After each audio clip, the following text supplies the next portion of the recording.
Okay.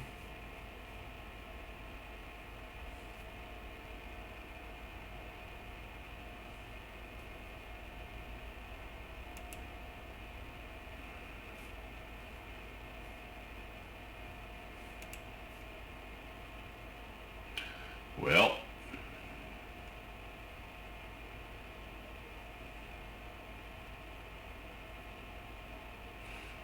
what's up, man? Old Omen RD. I don't know if that means Old Omen Road or something along those lines.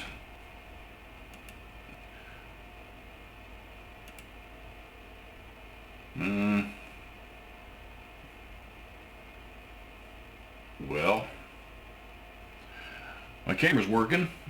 My OBS is working. I don't know if it's showing up on YouTube.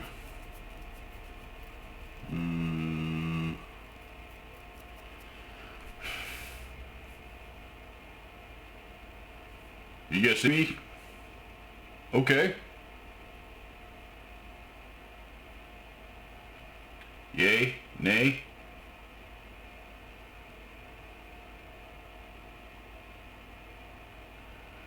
Joey Van Ostrin says just bought a 15 watt EVH LBX. Nice. Nice score. Lunchbox amp. Those are, I like those amps actually. Those are quite a bit.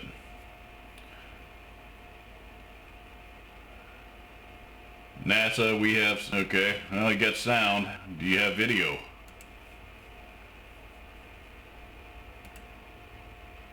I can see me.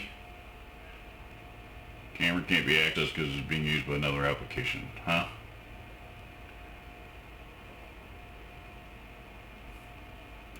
Okay.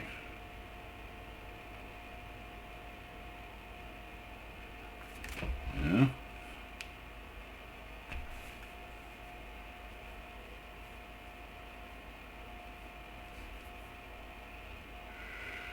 Right.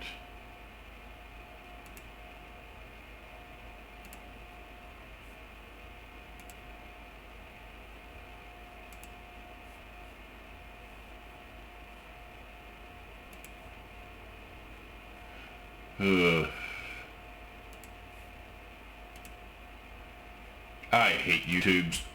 Stupid.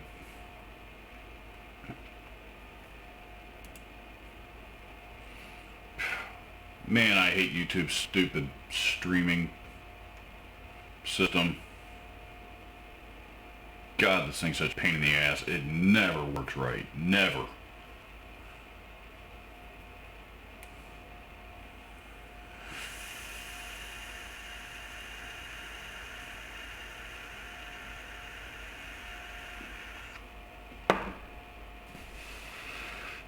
Yeah, I closed off curtains a little bit. I couldn't, these things are, they don't stay, even when you close them, they don't stay closed real well all the time. So, sorry about that. I know it's not real. The camera was kind of a little bit overexposed, and I know guitar gear pretty well. The truth is, I don't really know shit about cameras. I set it up, and I know how to focus it and hit the little red button on it, and go sit in front of it and do my thing, and that's really about the extent of my knowledge on cameras. The stream video transmission seems to be a little bit better than it was when I was messing with this thing last week, so I did try to adjust some settings, but let's see.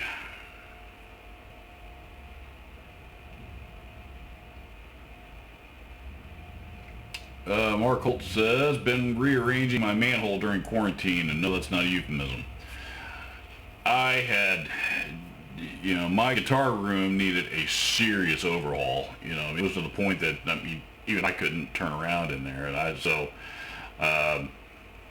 and you guys had started telling me that you wanted me to do a studio tour, so I'm like, well, okay, if you guys want to see that video, I guess I'm going to have to do something with this place. So I went through and rearranged a few things, and the last few videos that I've shot in there, you probably noticed my the desk, my recorder on it sitting next to me, where like the PV 6505 combo, and a couple of those other amps used to sit. So they actually went over where the desk used to be, and I was able to rearrange a few things, and actually getting that mic stand out of there and going with that broadcast boom that mounts onto the desk saved a ton of space. And I've actually got all kinds of, I've got more room and more space in that room now than I've had in years. So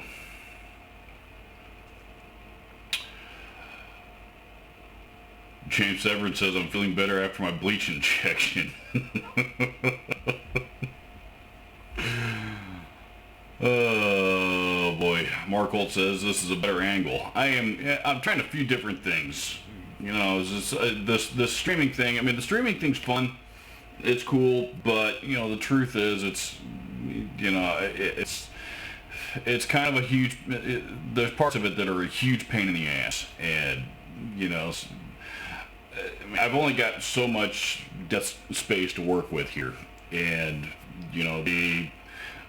I have been using this little thing to mount a camera on, to set it on the table that it's on right now, and it was fine when I was still using this little camera.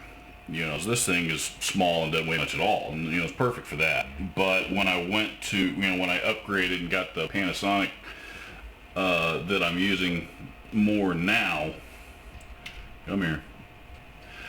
The one I'm using now is a lot bigger and a lot heavier, and that thing just wanted to collapse half the time, and just wasn't working out very well. So I needed a new tripod for it anyway, so I ordered one that I've used. I've used for several videos now actually, but it's a little bit shorter than my main tripod. So I was looking at it, so I wonder what happens if I collapse that thing all the way down and drop the thing on it all the way down, and that's what I did, and that's what I'm using. So I'm glad you guys like the camera angle. I will take note of that and keep using it. So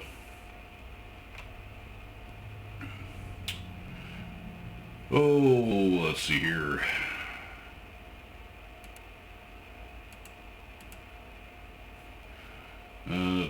Congrats. Mark Dalton says you got a crush on Mark Holt. Okay. The girlfriend and I got our stimulus checks last night. Can't wait to find a guitar post-quarantine. We got ours last week, and fortunately we're both still working, so ours went straight into the savings account, and that's where they are going to remain. So that's where they're going to remain. Mark Holt says, seems like everyone and their brother monkey is doing live streams. That's because everybody's at home in quarantine with nothing better to do. And I sell gear for a living, and you have no idea how many podcast rigs and live stream rigs and all kinds of stuff that I have sold in just over the last month or two because everybody's stuck at home. Flip side of that, though, is being a YouTube creator. Me and a lot of other creators' channel views are way down right now because nobody's watching anybody else's content. Everybody's suddenly making their own. So the internet is flooded with live stream stuff here at the moment. Hey, Dan Kish is here. What's up, Dan?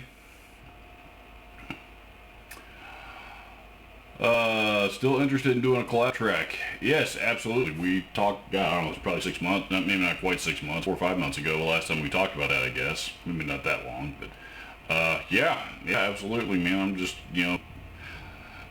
send me whatever it is that, that you want, and, I'll give it a listen, and I'll put something to it. I can't guarantee it's going to be any good, but, I'll put something to it.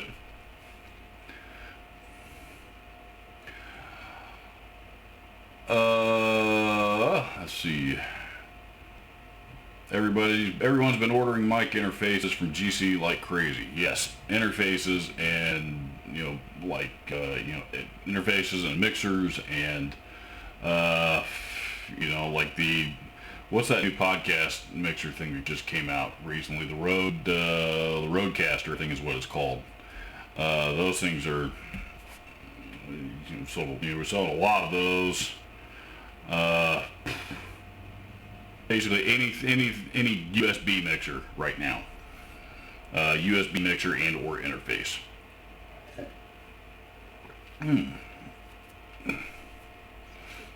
Constable 1976 says the best way to improve guitar room is with a Daphne Blue Strat. I could use a good. I really do wish I had a good Strat, but Daphne Blue would not be the color I would buy. Nothing wrong with Daphne Blue, it's just not my favorite. Oh, so goes to yesterday too. Same thing with my stimulus. I'm working on for Apple, so I don't need stimulus, so my savings it went. Yep, same thing. Same thing. We're both fortunate enough to still be working. We didn't get laid off or furloughed or anything like that. Neither me nor my wife.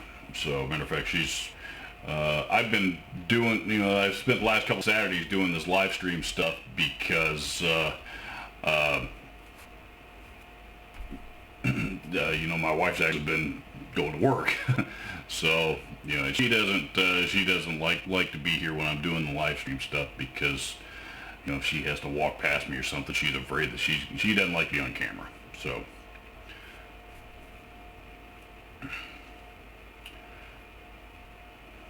James Severin said I got my down payment check on a Les Paul last week.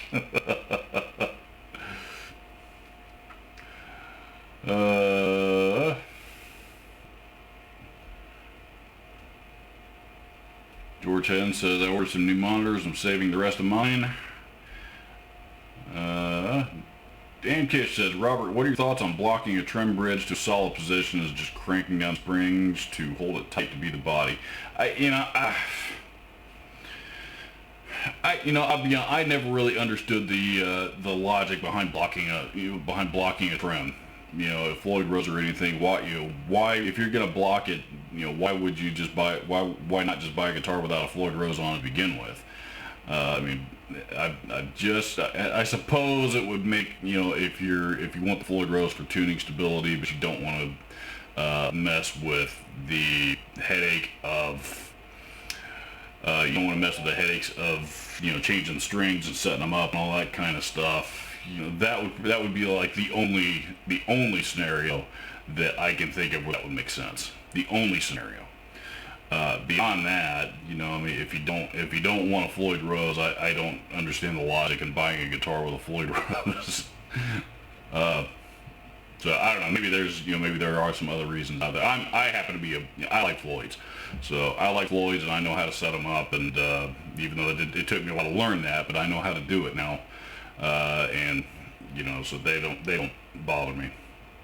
So I've never blocked a Floyd before in my life.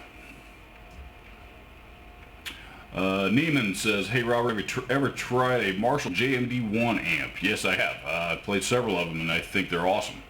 The JMD1 is, if you're not familiar with it, the JMD1 is a preamp. It's a rack mount Marshall preamp it's not really a model, and I think it is. I can't remember if it's tube or solid state, but they came out with the hey PRS rocker, hey Jim, how are you? They came out with the JMD1. Is the JMD1? The JMP1 that I'm thinking of. Maybe I'm thinking of the JMP1. Hang on a second. Time for Google. I want to make sure. Now I'm not so confident that I know what I'm talking about. Marshall JMD1. Which one is the JMD? Oh, that's the 1-watt head. I remember those now. Yeah.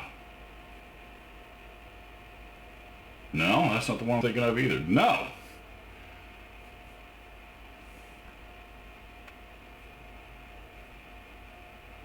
Hang on a second.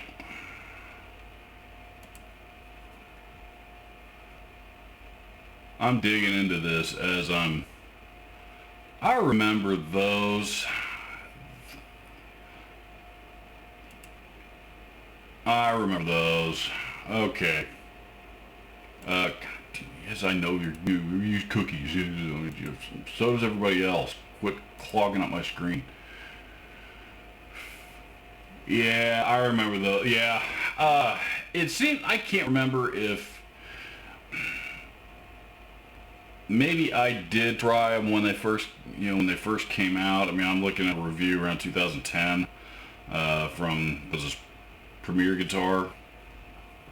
I don't know. It seems like maybe I played one or two when they came out, and that was 10 years ago. I don't recall if I ever got to see or play another one since then, though, if I'm being honest. Initially I was thinking of the J&P one, which was a rack mount Marshall preamp that they made to coincide with the was the 9100 rack mount guitar power amp, the tube power amp that they had out at the same time. The J&P one and the 9100 or 9200, I can't remember which. That was a killer setup. The J&D one, it's like I said, it seems like I got to play one when they first came out, but I can't even recall at this point. It must not have been, anything that set the world on fire for me, because I don't remember much about it. So, pink sparkled Strat. No, thank you. Michael L. Ray says, "Hey Robert, hope your day is going good." Thank you, sir. Hope yours is too. Crap, late to the part. Okay. What Strat color / pickups would you look for? Man. I'll take, if I were gonna buy, and when I say, I'd love to have, honestly, if I had any choice of, anything that's out on the market right now, I would take a Cobra Burst American Ultra Strat right now in a heartbeat. The American Ultra Strats are phenomenal. I'm really impressed with those guitars. Jim, I think you may have one already, or at least I know you played a few of them. See, I thought I remember you saying that you bought one. At any rate, I've played a few of them, and like I said, I'm really impressed with those guitars, and the Cobra Burst finish that they came out with specifically for that line is pretty cool. Beyond that, if I were going to get on here and and look for a used Strat right now to buy for myself, I would probably look for one of the old deluxe players Strats from like the 2000s and early 2010s. Those, they were all transparent finishes. I really like the transparent blue finish and the transparent red finish, and that tortoiseshell pick guard that they put on with the gold hardware and noiseless pickups, I thought, just looks sexy as hell. I really like those guitars. I want one with a rosewood fretboard, but I've always really liked those. Those have always been one of my favorite Strat models. Not just for the looks of them, but I actually do like the way they play and the way they sound. I like noiseless pickups. So,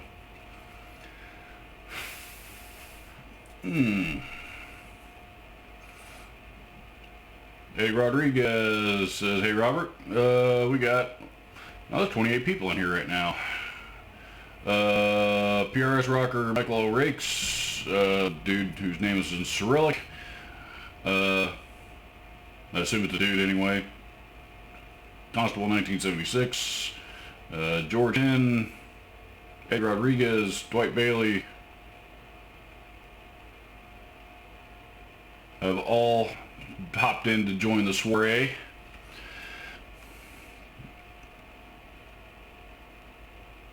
First guitar lanes are trying being 6 screws out.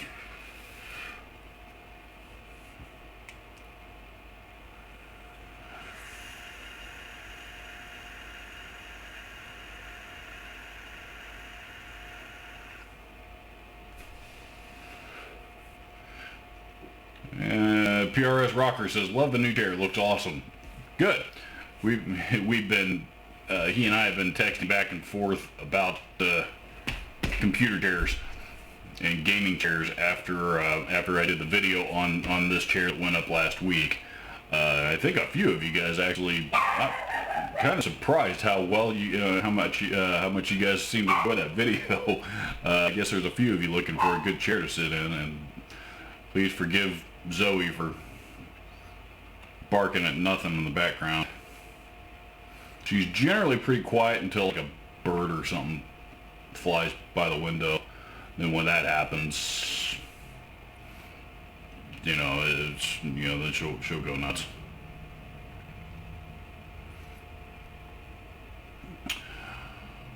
Give me a second here to get caught up in chat. Michael Rake says, I'm currently rebuilding my very first guitar ever. Felt bad seeing it sit there and decided to give it a big facelift.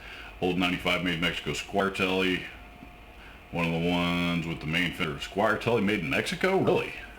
In the 90s? I'm not familiar with those. Wow. Cool. Yeah, I still have my first guitar. The last time I plugged it in or tried to, it was, there's a short in it somewhere, and I've never opened it up to go around digging around and around trying to figure it out. I need to do that. I'm never going to modify it or anything, but because it's still bone stock the way that it was, when I first bought it.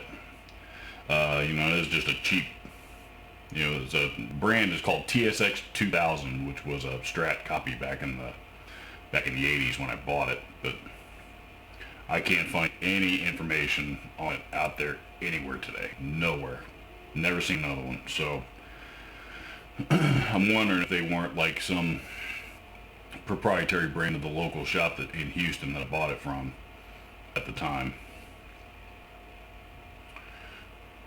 JMD1 is a tube digital hybrid. Okay, that's what I thought. I wasn't sure, but that's what I thought. I'm assuming probably two preamp, solid state power amp.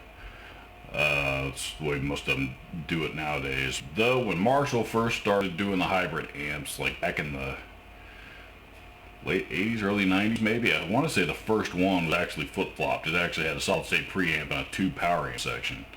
I can't remember what model it was now. Those are pretty cool.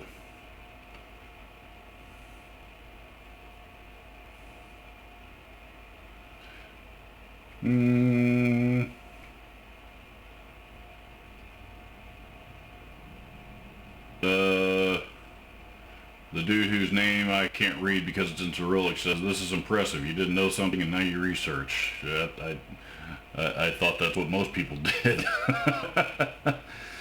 I thought that's what most people did. Google's been working overtime lately. Yes, it has. Yes, it has. Hello, everyone. Christian Kushmik. Welcome to you. Scott Blumel says, thoughts on the Fender Bass Breaker series. Just got the 15 watt head and the 212 cab with Vince 30s. I'm loving it. I like those amps, actually. I think they originally, they originally came out to be like Fender's answer to like the Vox AC amps. But I don't really think they sound anything like a Vox. But no, I've never owned one, and I haven't spent too much time with them. But what I have sat down and and messed with them, I like them. They certainly sound good. And honestly, it's about time that Fender came out with an amp line that had Vintage 30s in it. Something that's a little bit more rock oriented. They've got the blues crowd and the jazz crowd, and all those guys covered, and even the rock crowd that like the rock players that like Fender amps. They love them for the pedal platforms and stuff. So, but an amp itself, that itself is designed as a really good rock amp. Other than the Supersonic, which is one of my favorites, they didn't really have anything, to cover those bases. I don't think. So yeah, no, I like them. I hope you, when you receive it, I hope you get it, or I know you get it, but I hope you enjoy it. Oh boy, ESPN's blowing up my phone today because it's the NFL draft, and I'm getting all the alerts for the Colts. They just drafted somebody from Ball State. Offensive guard Danny Pinter. You know, Ball State's about 40 minutes from where I live. Why not? Might as well draft a hometown boy. Let's see, where are we? Recent but one, really impressed. They can be half for cheap. They can nail the JV and JCM tones very convincingly.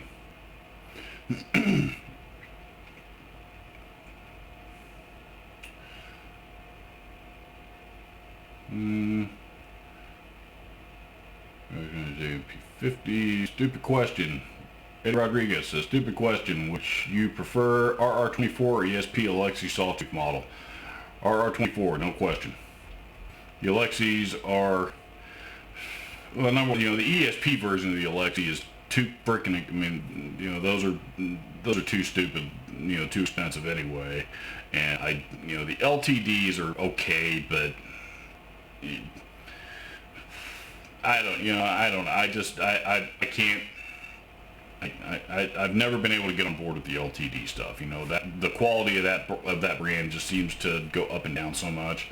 You know, there's times that, you know, there's been periods that I played the LTDs and they're like, you know, really close to their ESP counterpart, and then there's been other times that, you know, you got to play 10 of them to find one good one because, you know, they all got sharp frets or dried out fretboards or, you know, stuff like that. So, you know, you would think I would be a bigger ESP or LTD fan than I am, and I don't hate them. You know, there are models that I like, but there's just I don't know. You'd think me being such a huge Metallica fan, I would like them more than I do. But you know, a lot of the neck profiles aren't my thing either. So. You know, in regards to the Alexi, whether you're talking about the ESP or the LTD versus the Rhodes, you know, the thing with the Alexi is that, you know, not only is it's a bigger body style and it's a wider angle V, and because of that, it's a little bit more cumbersome, I think. You know, whereas the Rhodes V, you know, the RR24 especially, which is really cool. You know, the RR24 is, you know, it just feels right on just about anybody playing one. You know, so. Even like you know, well, of course, you know, it was that guitar was originally designed for a really small guy, and, you know, since then you can think of the number of people that you've seen playing a Rhodes V since then, from Kirk Hammett to, I saw John 5 playing a Rhodes V live a few years ago when I went and saw Rob Zombie. You know, the guys from Hammerfall, one of those guys is an RR player, so.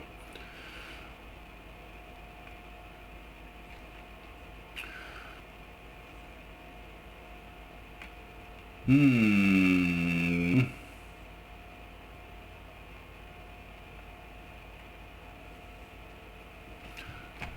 me a minute here.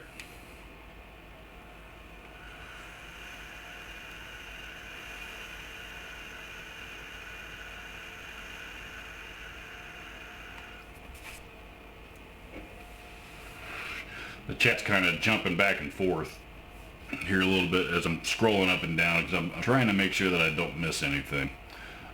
Because if what happens today, you know, if what happened last week happens today, and by that I mean the battery in that thing dies, I think we're going to be done. I'm not going to turn it back on and start over again. So.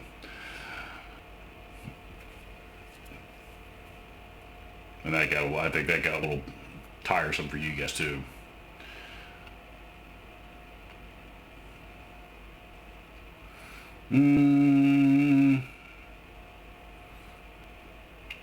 Alrighty, love it. Mine is Mocha. Yeah, okay, that's right. You got the Mocha one. That's right, which is like almost, it's like a really dark, transparent finish, almost black, but you know, kind of brown, but, you know, somewhere in between, but still transparent. So it's, you know, it's kind of pass for either, I suppose, depending on the light. Let's see. I want a Steve Vai acrylic gem. Do you have any idea how heavy that guitar is? If you've never played an acrylic guitar, I can tell you because I own I've got an acrylic Warlock, and that guitar is every bit of 15 pounds. It looks cool, and honestly, that thing's got a great neck on it. You know, the pickups that came in it were absolute garbage, so I had to change those. But you know, it actually plays really, really well. But you know, I don't use it in demo videos because it's acrylic and not wood, and you know, to put out an accurate demo of a pedal or an amp or something, you know, I can't use an acrylic guitar to demo it because it totally defeats the purpose of demo, because most people aren't going to have something like that. And you know, and I take out to play, you know, to play live. I don't really play out live anymore, but you know, when I did, you know, I mean, it's play for one or two songs and that's it. That's all you can stand with that thing, because it's really heavy.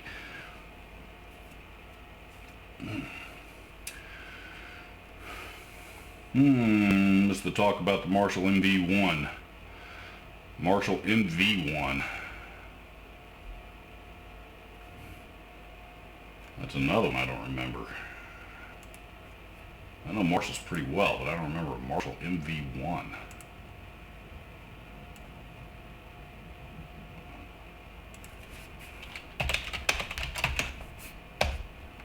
Marshall MV1.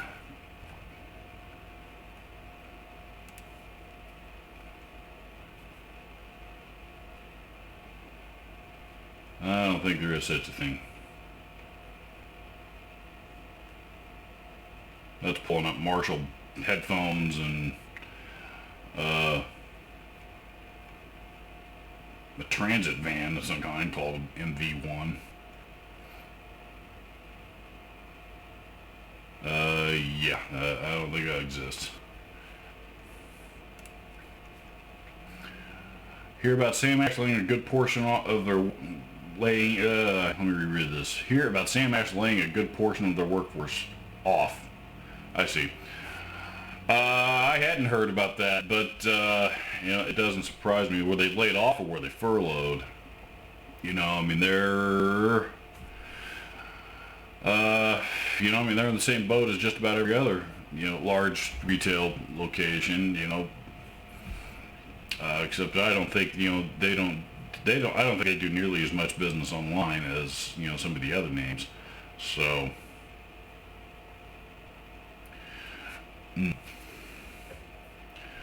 Robert, didn't know you vape. Yes, I do for the moment. My wife is going to make me quit. She's making me quit here soon, so so at the moment I vape during live streams. Doug Deeds says hello from NorCal. Doug Deeds, greetings from the Midwest. Alan Pape, my local dealer, has stopped selling Gibson and Epiphone. Is this a countrywide trend? That I couldn't answer that. I have no idea who the dealer is, but I mean, most guitar companies are constantly going in and out of dealers all over the place. You know, it just depends on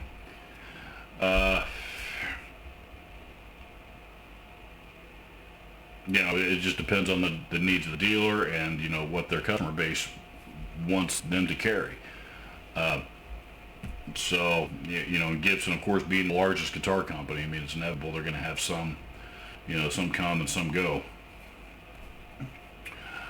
Jim says, have a Diet Pepsi on me. Thank you, sir. I believe I will here. I am going to finish my coffee first, but...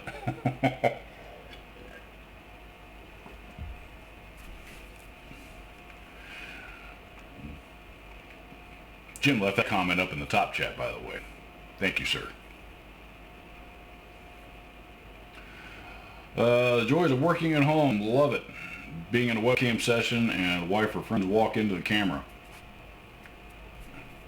Yeah, I'll be honest with you. You know, this quarantine thing hasn't really changed my life that much. I mean, I'm home so much anyway. in my off time from work because, YouTube takes up so much of my time. So, I spend a lot of time here, at home anyway. I'm home more now than I was. But, and it would be nice, to be able to get out and, go out to grab lunch somewhere on a Saturday or Sunday afternoon, which we can't do right now. But yeah, I'm not going too stir crazy. Proton Squires, Constable 70. You don't like Daphne Blue. What about Surf Green? Surf Green is cool. Surf Green is cool. The coolest fender color I have ever seen, though, is 7-Up Green. And I've only seen one of them. Only seen one of them, and that was a Clapton signature. 7-Up Green is what it was called. That's one of the coolest fender colors I've ever seen. I need to get caught up. Slasher GG says, do you know a good sit, S-I-T-T, where you can, a good site, I see, where you can search for serial numbers on Kramer strikers from the early Gibson Kramer era 99. I bought a metallic red Kramer striker from 99.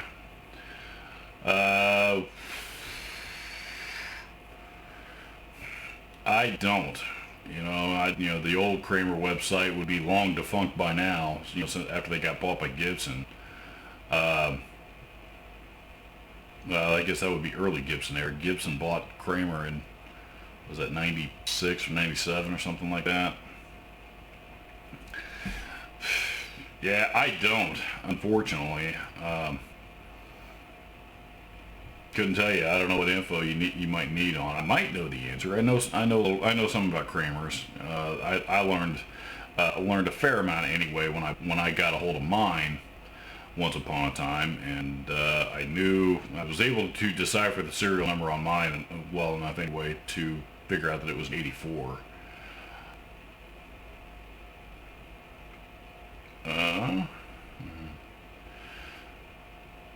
Conway Hambone says, I bought a couple Zebra Pro pickups from Guitar Fetish for $40 each. They sound awesome. I recommend for the price. Just a friendly FYI. I've heard, I've heard a lot of good things. A lot of people seem to be happy with pickups they bought off of Guitar Fetish, and I had a pair picked out for one of my guitars for a long time, and I just never got around to pulling the trigger on it. And the mood has since passed. For me to want to do that, I'm not. That's not a priority of mine anymore. So I never ended up buying them. But I know when I was at the store, actually, I had a customer who I'm still a good friend today. He was one of those guys that would swap out pickups in just about every guitar that he bought, and he was buying a lot of pickups off the Guitar Fetish website, and he loved them. So I know a lot of people that have been really, really happy with them. Know a few people that hate them, but I've heard a lot more people be pleased with the purchase from them than otherwise.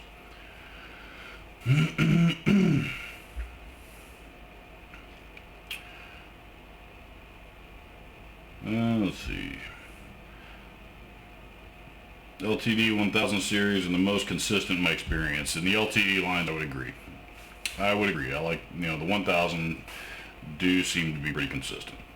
So.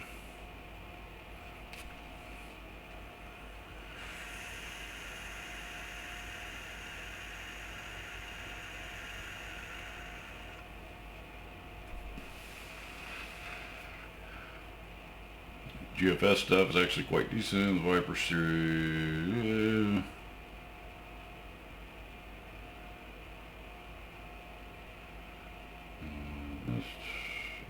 You pick the telly. It's Mexico for Squire. Yeah, that's weird. I didn't know there was any of the Squires that were made in Mexico. I thought they were all overseas.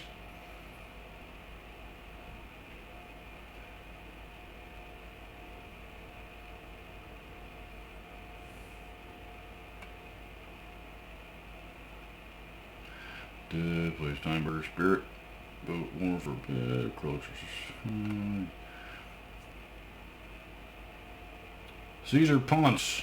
Ponce? I'm not sure how that's pronounced. Says, hey, do you know about the Charvel Model 5 FX? Can you tell me about it? Nope, I can have a quick look-see at it.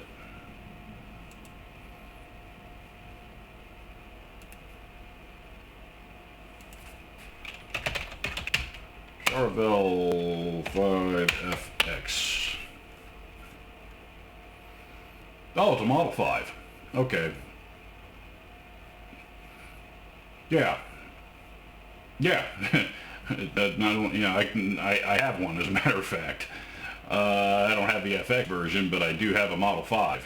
And all of the Charvel model series from that, that era, which is late 80s, early 90s.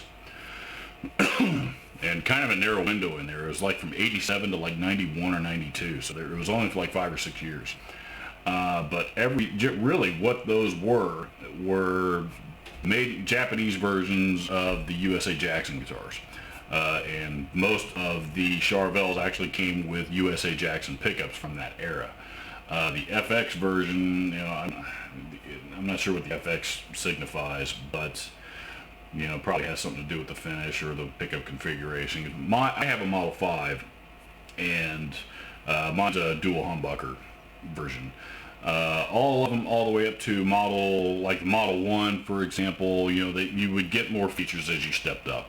The Model 1 was, came with a single humbucker and a bolt-on maple neck with a maple fretboard, and that's, had a Floyd on it, and that's what it was. Then you step up to the Model 2, then you got rosewood fretboard, and then I think it was HSS configuration, and they would kind of go up from there.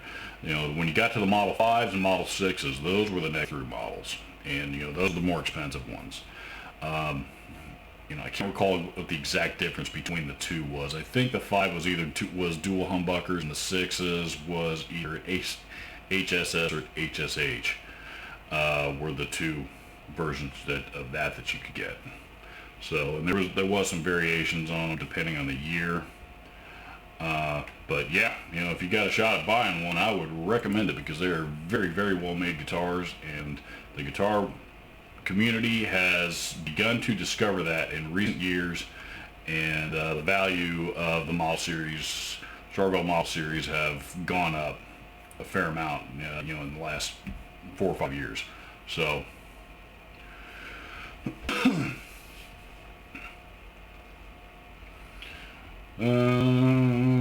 Korean LTDs are the best, while the Indonesian ones are pure junk.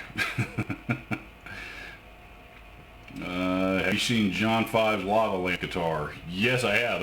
He played that one live when I saw him. I saw John 5 twice in about a year apart from each other, not a little less than that.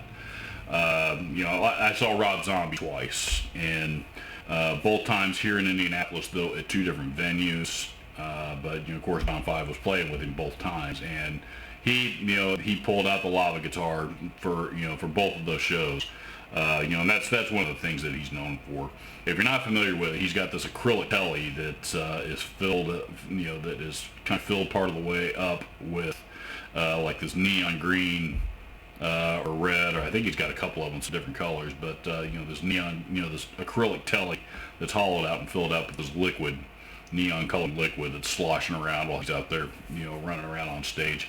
And it's got a light inside of it to, light it up and make it neon looking. It's really, really cool. But there is a reason why he only plays that guitar for, there's a reason why he only plays that guitar for a few songs a night, because it gets, it's heavy.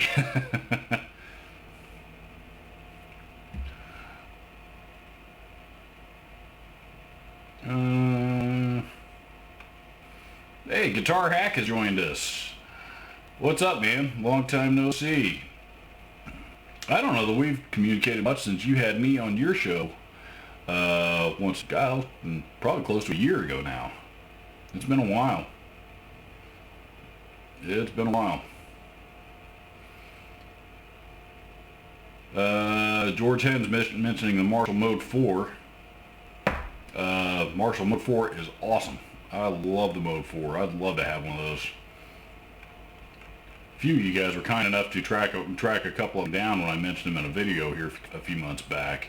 Unfortunately, I am not in a I'm not buying gear right now. So, and I don't know what I do with a 350 watt Marshall head right now, to be honest.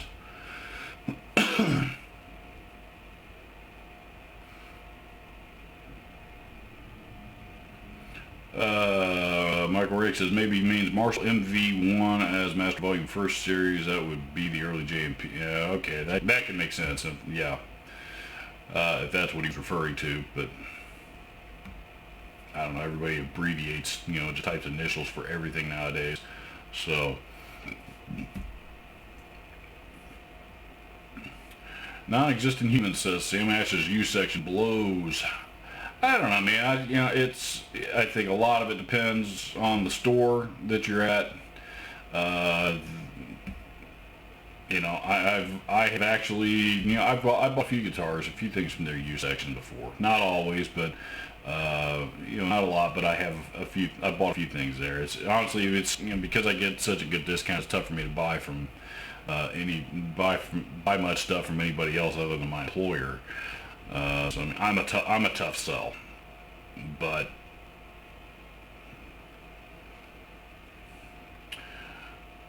I wish GC's U section had more photos, better photos, and better item descriptions. I'll let you in on a little secret about Guitar Center's used section. Every single store, of course, buys and sells used gear, and depending on the size of the store and how busy they are, some days you buy in 3 or 4 used pieces, some days you buy in 30 or 50 on a really busy, on a really, really busy Saturday on like a sale weekend or something, easily 50. We bought, and we had those days when I was at the store. There is, the next day, the first thing that the store manager does, one of the first things anyway, is, before he opens, this is why the store managers get there like 2 hours before they open, one of the things, all the stuff they got to do, they print out a list of everything, every piece of used item that was bought. And then, and I was one of the people that did this, whose responsibility this was when I was at the store. It was then my responsibility to go around and take pictures of all of the used gear, and and upload them and make sure that they were uploaded to the right listing on the website, and all that. It's a lot of work. I mean, it's a lot of work. It's not like me selling one of my own personal guitars. When I can take 4 or 5 or 10 minutes or whatever it is to take all the accurate photos. When you got 30 of those to do, and you got customers waiting on you, and you get, that's how you make your money, not from, it's time consuming.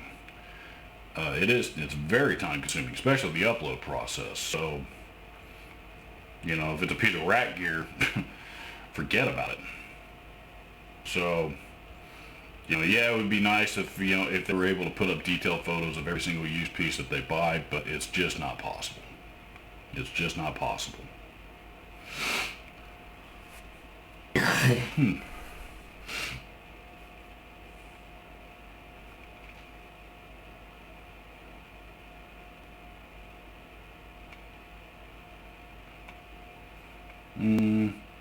My wife getting a crap for using it. She smokes real sick, so go figure. Took your advice and got an Ibanez Weeping Demon. This bad boy is going to be in high demand if it isn't already. Thanks, man.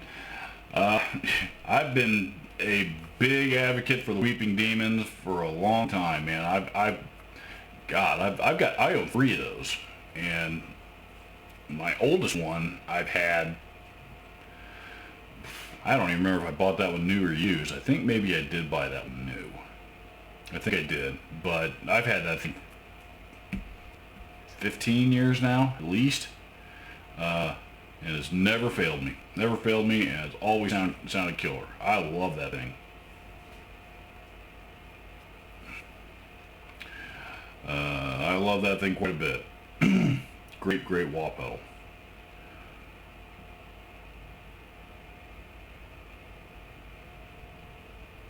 Leonard Zabinski says, I just bought a Marshall DSL-5, the smaller amp that's supposed to pack a punch. Your thoughts?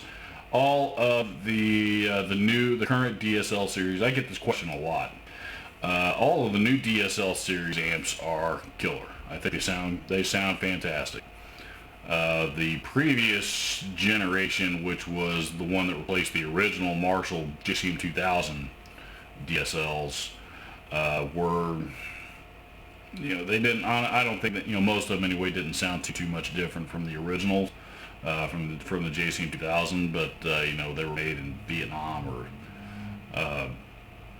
somewhere overseas now, and I think there's early in the run anyway, there was some reliability issues, but the new series they just came out with a year or two ago all sound awesome, and they made a lot of improvements to those amps. I haven't heard any complaints. Matter of fact, Jim from Practical Guitarist, I don't know if he's still in here or not anymore, but I know he has one. I think that's his gig amp. He's got a 40 watt combo, I believe, that he gigs with right now. Hey Robert, can you suggest any decent 24 3/4 inch scale guitars with Floyd? Options seem to be very limited. Yeah, with a Floyd.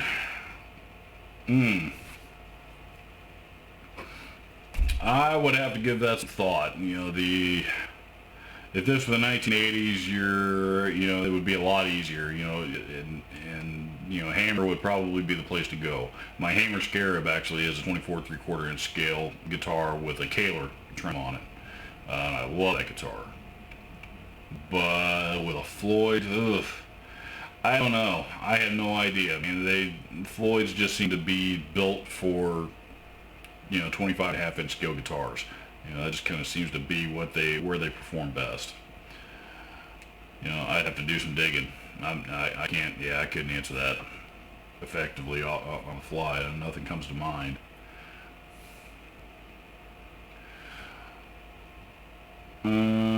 So a Coke bottle, green sparkle.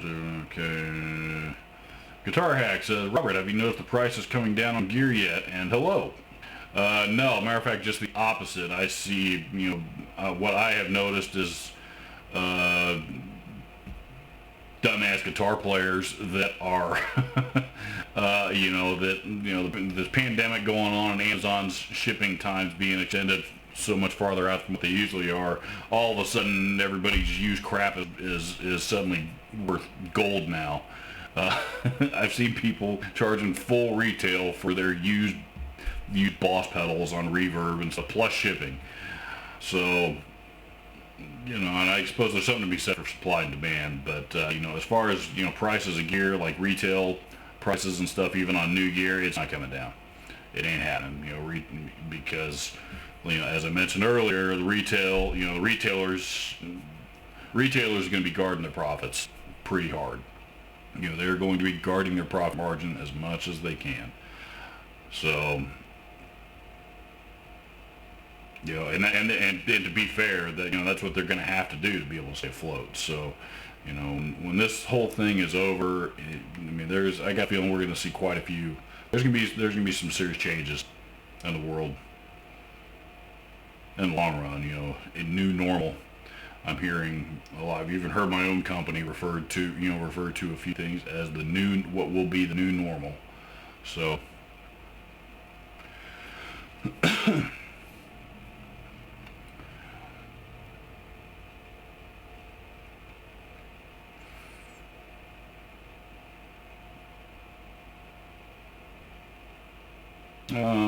Let's see. Try to get half dozen. Marco Caracciolo. I don't know if I pronounced that right. Forgive me. I just now saw that you posted something here in the top chat. Says, what about a chapter about Jay Cantrell, as in Jerry Cantrell? A chapter. I don't. I guess I don't recall. I don't know what you mean by a chapter. You mean a video about Jerry Cantrell?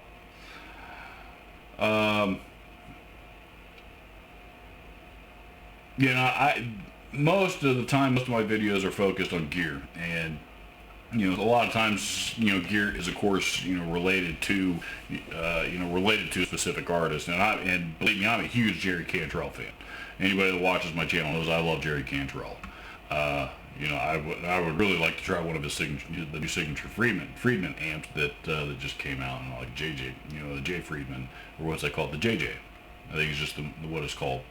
I would really like to play one of those, but my channel is not big enough that Friedman is going to send me an amp to demo and expect any kind of huge return. In fact, that would probably cost him money. So we could all be wrong. We could be wrong. I don't know.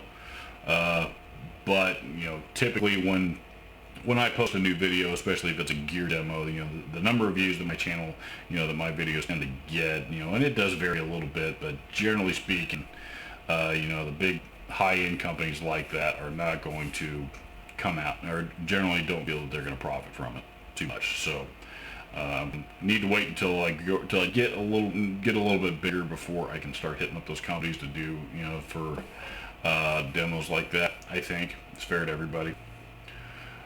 As far as doing an actual video specifically on Jerry Cantrell, I love the guy and I'm a fan. I love Alice in Chains, but I don't know. I don't feel, I've done a few videos, how to play like, James Hetfield and how to play like Ace Frehley. Those are guys that I've been studying most of my life. And James Hetfield especially, I know a fair amount about, just as a fan. But I mean, I don't generally focus too many videos specifically on guitar players. It's, this is a gear channel. So. And let's face it, I'm a pretty mediocre guitar player anyway. People don't tend to come to me for, tips on, shredding tips.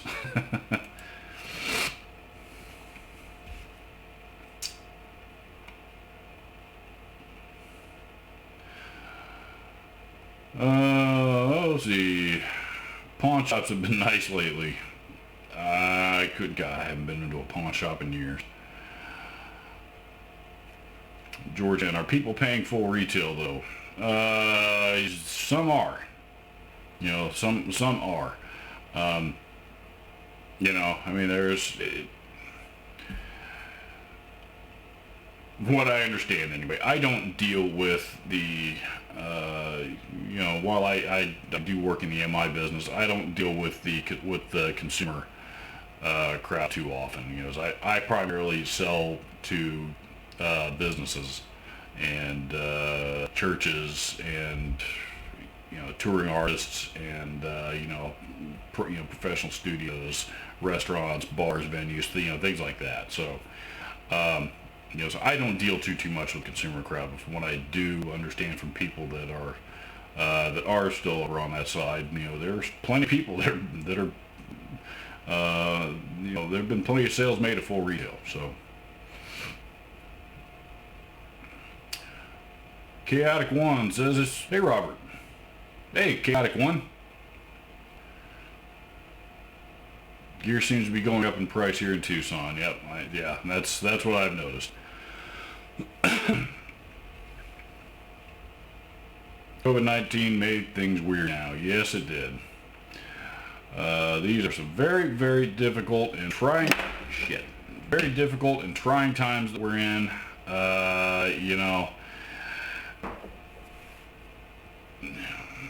Yeah, I mean, I've certainly never seen anything like this in my lifetime, and I know my parents haven't either. So, who's to say, what's normal right now during times like these?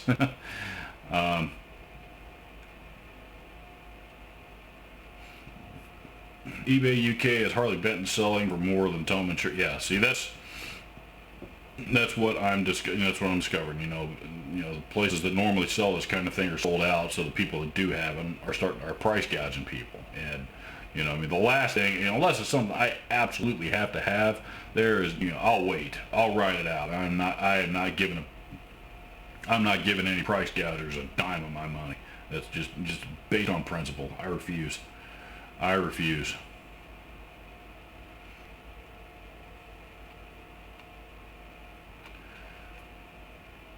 The more we stay home, the more this thing slows down. I agree. The more we stay home, the more this thing slows down. Stay put. Don't leave. Stay home.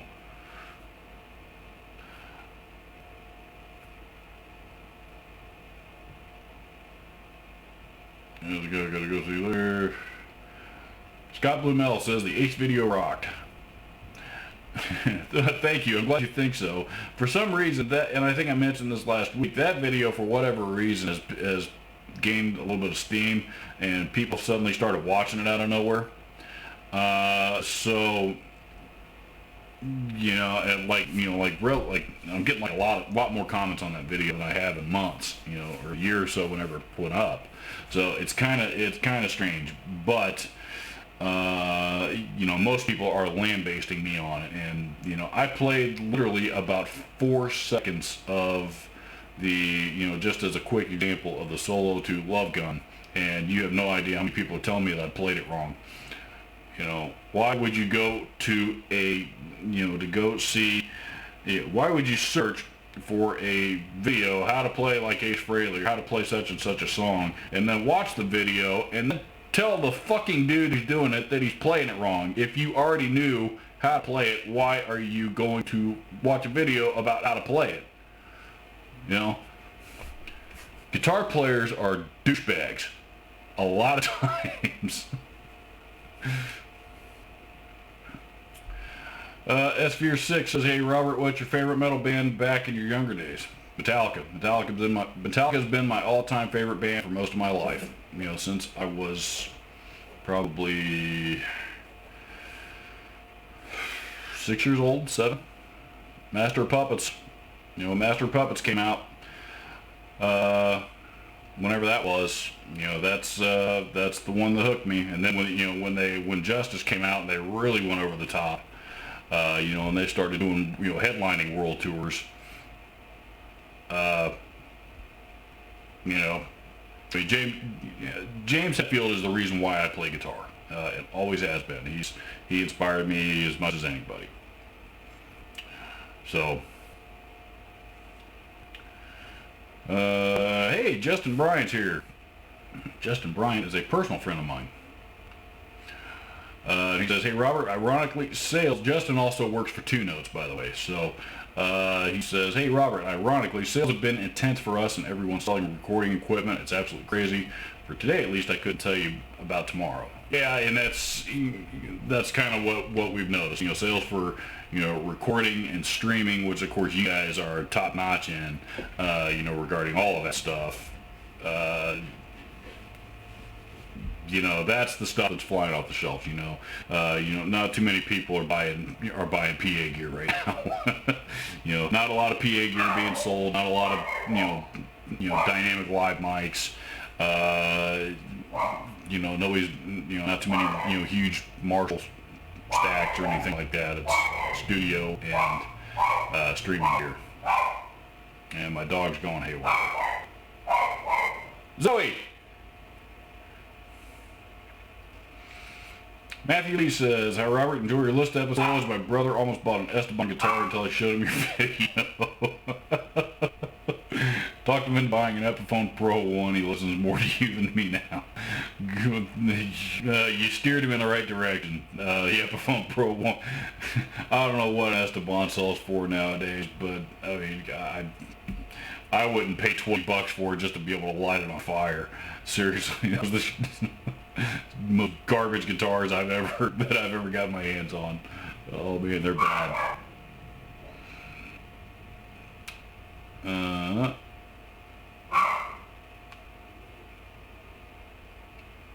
Slasher GG says, the Ibanez Destroyer DT350 special, or is it just me because I haven't seen any of them on Reverb? In Sweden we have a site like Reverb, and there I've seen them, seen 2 of them for like $500.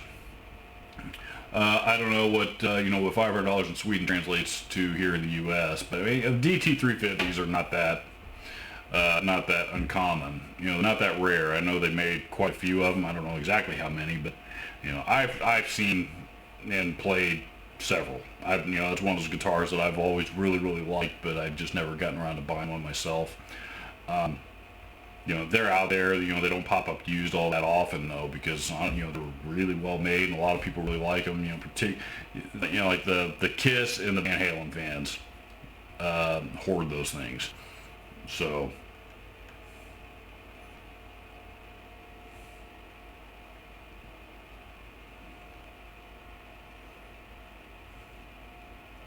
Price gougers are part of the problem. Agreed. George Henson says it's been fun, but I gotta run. Thanks for the Hey Robert. Also, thanks again for the extra info on the chair the other day. Everyone stay happy and healthy. See you, George.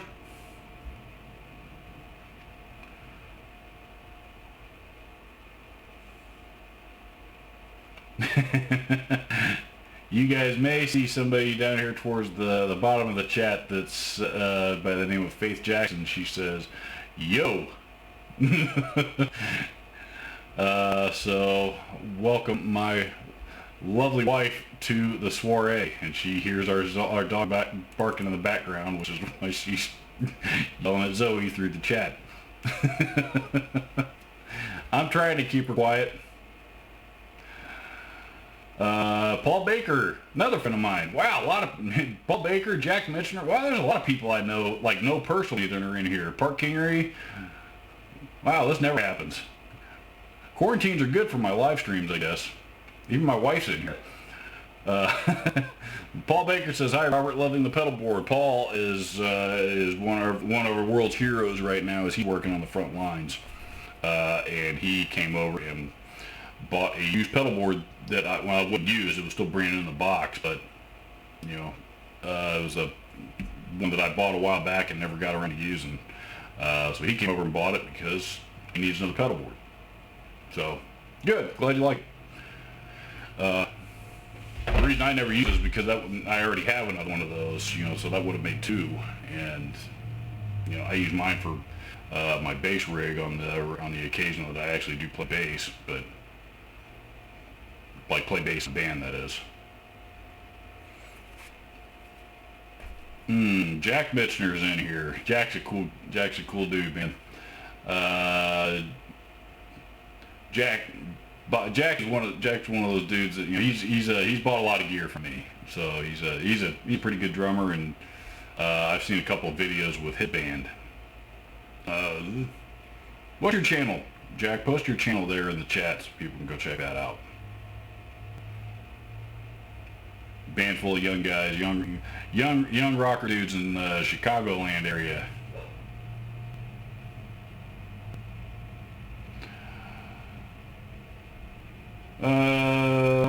Marco Caracciolo, please tell me if I'm pronouncing your name right.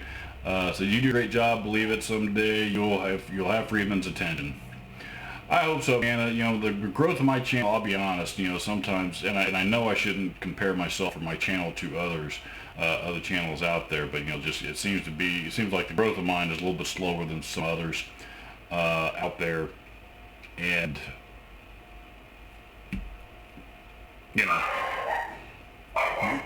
Zoe. So because for whatever reason, and I think we all know I'm not afraid to probably, I don't know, maybe it's because of the way that I handle trolls, and by handle them I mean troll back, and maybe it's, I don't know, who knows what it is. I'm not the most dynamic personality on YouTube. I'm not Henning, that's cracking jokes all the time. I'm not I'm not Pete Thorne, the dude that's, Pete, my opinion of Pete Thorne, by the way, is, he's just like this uber cool dude that, people are just naturally drawn to.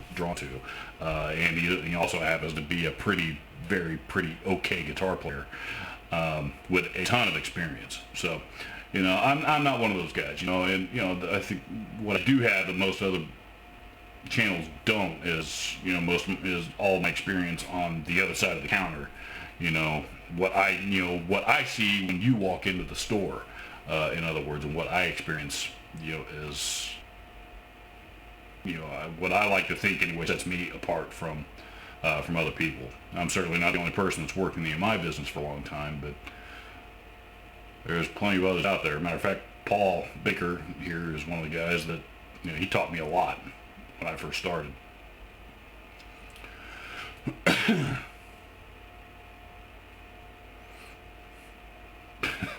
Dan Kish says, "Hello, Mrs. Guitar Dungeon. Glad you and Baldy are safe. I know that you were joking because I happen to know Dan and because you happen to have the same haircut I do." Hey, Tony Ramsey's in here. Tony, how's the live stream quality? Tony knows everything. Tony, post your channel on the chat down there too, because people need to go check you out. Is that this week? Tony's gonna make an appearance on my channel here in the very near. I think it's this week.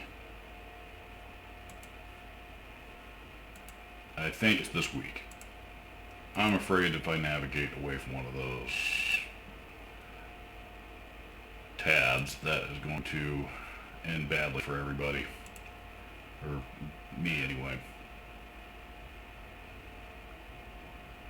When does that video go up? Yeah, that's the one tomorrow. Cool.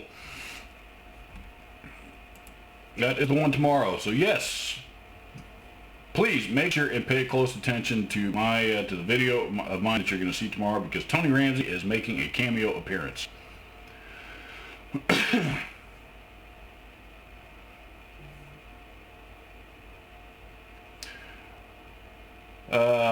Marco Crocchiolo says, "Have you listened to Sepultura's last album?" Man, I haven't listened to a Sepultura record since Roots, probably. When did that album come out? 97 or something? I like Sepultura, but I don't rush out and buy all the records. So the short answer is, unfortunately, no, I have not heard it. Shall we? The Fuzzy Nuts board.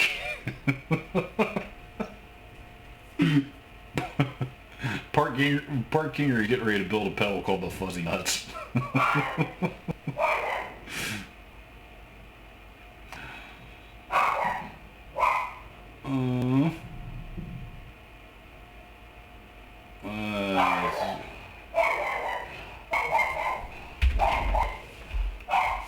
Hang on. Be right back.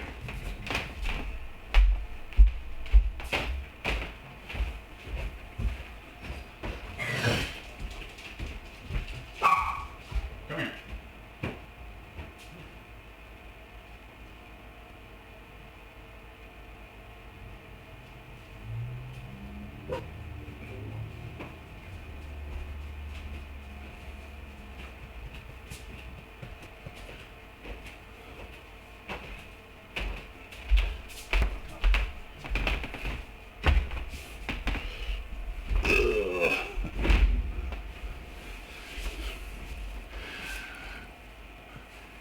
She is literally barking at a mailman, weren't you? Yep. Yes, you were. Let's see. Robert helped me not quit. Thanks, bro. Not quit what? I don't know. I know Rockford used to drive through there on my way to Applecaine Lake. Okay, here you are.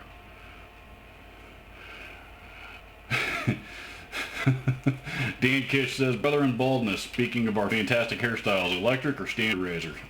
Oh, I'm a Gillette man. All the way. All the way. I don't think I've ever shaved my head with a with an electric razor. Never.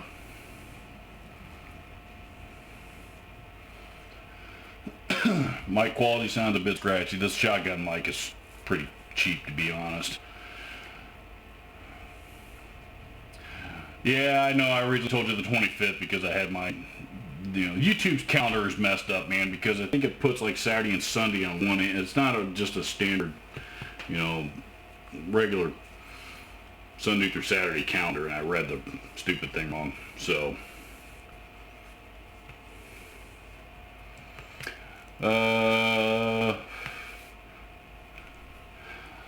Paul Baker says, all right, you gonna be good? Zoe, stay put. Come here.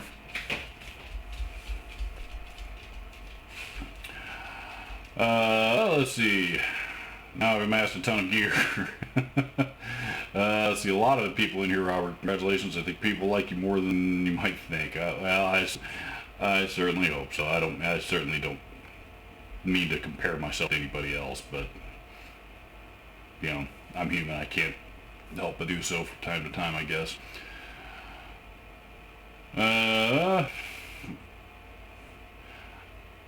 Marcos Crocchiola says, my name is Italian, I'm Brazilian. The way you say my name is the Italian way. Don't know how to explain it in English. Okay.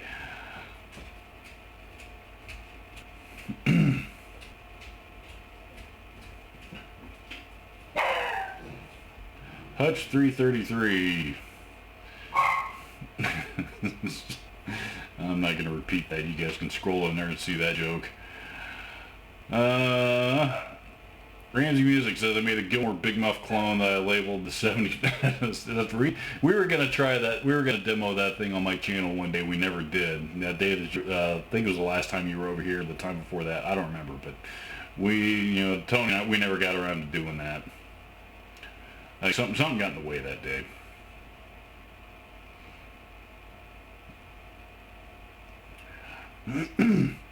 Gargoyle 84 says, are you a console or PC gamer? PS4 only. PS4. It's calling me a gamer is definitely a stretch. I buy one, two, maybe 3 games a year, and I usually wait until they've been out for a while to drop the price on them. And my wife got me Mortal Kombat 11 for my birthday, which Mortal Kombat's my all-time favorite gaming franchise. Love all the Mortal Kombat games. Most of them anyway. A couple of them sucked, but for the most part, I played all of them. I played the original when it came out. On the uprights. When they were arcades were still a thing. So I love the Mortal Kombat games. She got me 11 for my birthday, and that was in December, and that's pretty much all I played since then. I don't just due to how much time I have. Like, today, as soon as I finish this live stream, I've got to edit a video, and once I get that done, then I may have some time to sit down and play some Mortal Kombat for a while. But there's that. There's the the remake of Final Fantasy VII has my attention because I played the original, and that was one of the best games I've ever played. I love Final Fantasy VII, so I will probably get the remake of Final Fantasy VII. Beyond that, I buy a couple, 3 games a year maybe. So I'm not a huge gamer. I like video games. I just don't have time. I just don't have time to invest in it.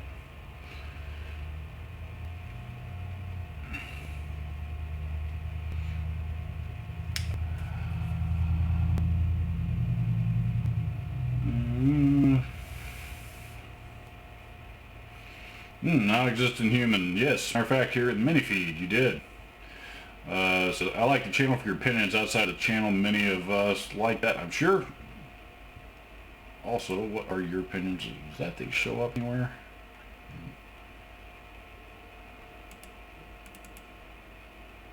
It cuts off. How do I see? That's stupid. Repeat alert.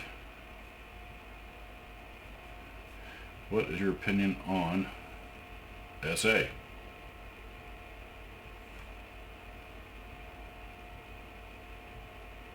Just what it says. Let me see if that question pops up here in the chat feed somewhere. How old is Doggo? She just turned 4. She was about 2 when we adopted her a couple of years ago, which, was, matter of fact, would have been, 2 months or 2 years and a month ago today.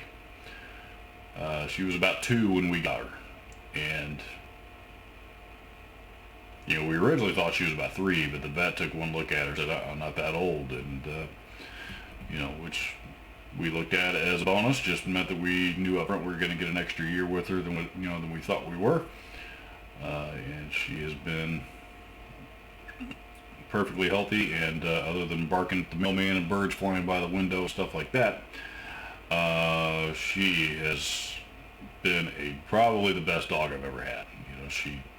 You guys have heard barking her head off during this live stream, but the truth is she rarely barks in the house. Let her out in the yard, and that's a little bit different story. She's part Maltese, and the other, she reminds us that she's part Jack Russell Terrier when we let her out in the backyard, because then she's, unlike our last dog, which was a purebred Maltese.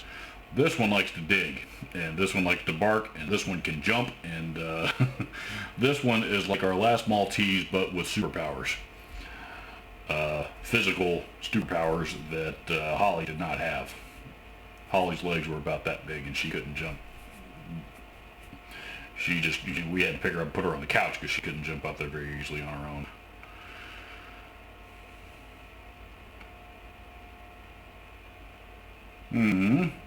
I think at this stage, most people are both good to, don't get me wrong. My brother plays games, I'll just stick with mobile game. What do you think of Laney heads? Yeah, I like Laney. I like Laney amps quite a bit. Most of the demos that you see, the pedal demos and stuff that you see on my channel nowadays, where I'm demoing something like, through, from sitting here at my desk, probably 90% of those anyway, are done using my Laney Ironheart Studio. That is the primary amp that I use when I'm sitting at my desk. And it is, I've talked about this before, it's got such there's a lot of features that are very, very, very studio friendly. It checked a lot of boxes for a studio amplifier, because I wanted, I didn't start recording videos out here because I was just dying to start recording with using virtual amps and stuff. I still use virtual amp sims and stuff like that from from time to time, just for something different. But typically, I want to be able to use an all tube amp, which is what the IRT Studio is. And the best thing is I can run it direct, from the DI out into the interface and use an IR, and I don't have to have a cat plugged in because it has an onboard load box built into it, so it'll handle the load all by itself. So yeah, I like Laney amps. I know I trashed the AORs, which are probably their most well-known amps, that they made back in the 80s, and I trashed those in a video a couple of years ago. And I'm not a fan of the AORs. Those are just too freaking finicky, and too temperamental, and I don't get along with them, and a lot of people lambasted me for that opinion, but yeah. But the Ironhearts I really like. The BL series they came, I think, which I believe are actually British made. Rock amps. I think they've got like a 50 watt and a 30 watt or something like that. They're great. I like Laney. I like Laney quite a bit. They blew me off when I contacted them several times and told them I needed a pair of rack ears for this IRT Studio. They blew me off several times and told me they were going to get in contact. They were going to reach back out to me via email when they got them in, and that was almost a year ago, and I've still not heard anything from them. So, I don't know how great their customer service is, but most of their amps I like. Heavy bass can be an issue. Exactly. That was my problem with the AORs. On my worst amps video, there's most of those tone controls, and the same is true on the IRT Studio has the push pulls as well. But on the AOR, particularly the bass control, we pull them out, it's a boost. So on the bass, if you don't have the boost knob pulled out, if you turn the bass all the way up, it's not enough. So then you pull it out, and turn it all the way down, and it's too much. So there's this huge gap, that is not covered, at least at a reasonable level. If you crank it up to, like gargantuan size stage volume, then it's a little bit more linear. But not everybody has an environment that they can play that amp that loud in.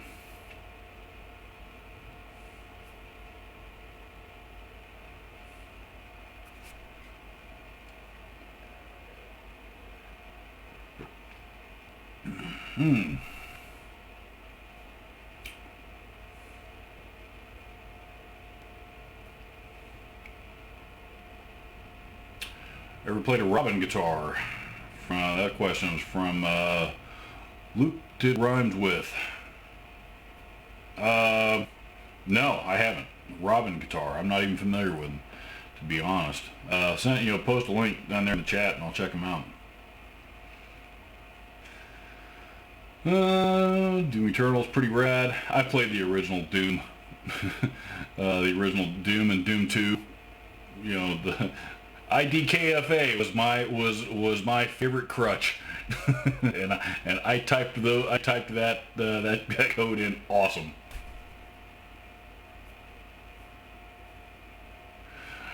Tony Ramsey says your computer's diminutive size and the hardware you had me add, it was like a porn black couch audition for electronics.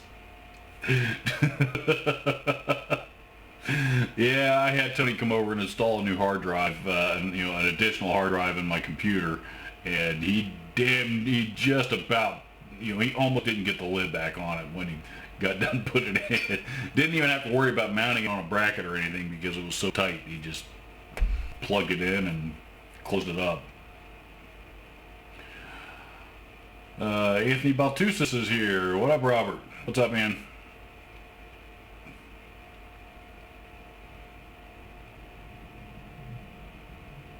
I knew you managed a GC store. I managed a GC store a long time ago. I was not a store manager. I was an assistant manager. Which meant that I had keys. I could unlock. I had keys and safe codes. So I had full access to everything in the building. I made decisions. I made decisions regarding buying a lot of used gear, among other things. But I was not the guy. Whose name was on the door. So. You do corporate work. How so? I'm not going to disclose that here. I just ordered a total custom guitar from. Paul's been working with Darren Reinhardt, who's a local luthier, on a guitar build for a couple of months now. So, yeah, I'm curious. I'm curious to try that guitar once he gets it finished. I want to play it. Because my understanding is Darren's guitars are, Reinhardt guitars are pretty awesome. Non-existent human says, thank you for checking out the message. I did see it, and thank you very, very much for sending it to me. For whatever reason, it's got cut off, and I can't figure out. It won't let me open the stupid thing to read it. Because the last thing it says that I can read is also, what is your opinions on S ... and that's what I can read. So, unfortunately, it doesn't seem to be popping up anywhere else in the chat either. So. Yeah, if you subscribe, or I'm sorry, if you resend it, resend it, I will definitely reread it. Wham! We're going an hour and a half already. I'm surprised that camera can go an hour and a half on a full battery. Wow. I never had a neck pedal, and I found the octave looper. It's fun. You can do the bass line with your guitar. Yeah, the Nux or NUX or, the name of that brand is like the worst marketing ever because nobody knows how to pronounce it, and the logo, the way it's written doesn't help any. Is it called, is it Nux? Is it Nukes? Is it Nux? Is it NUX? I have no idea. That said, they do have some pretty cool pedals. I've got one from them called the Time Force, which is kind of a clone of a TC Electronic Nova Delay, along those lines. They're, it's a pretty cool pedal, but I don't know how to pronounce the name.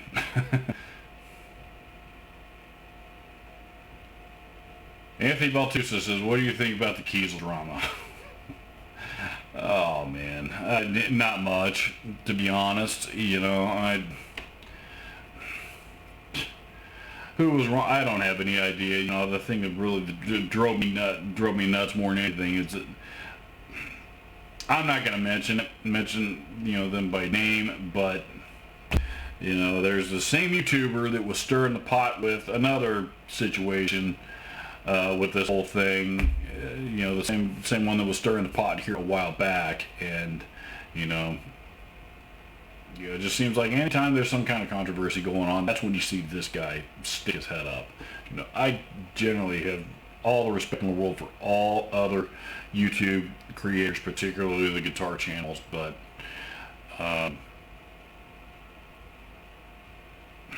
yeah, I doing videos specifically to antagonize, and I mean that's like TMZ, kind of stuff there. TMZ reports accurately, it seems, pretty accurately it seems, but they only report the controversial stuff.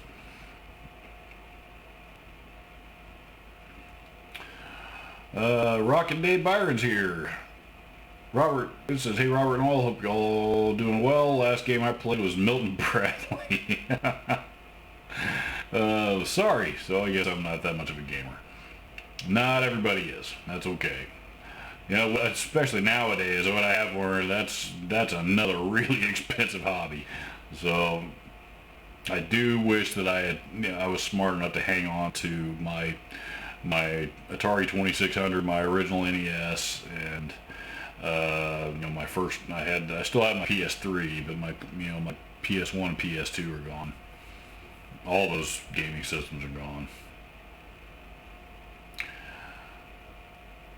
Paul, you should adopt a cat or a kitten.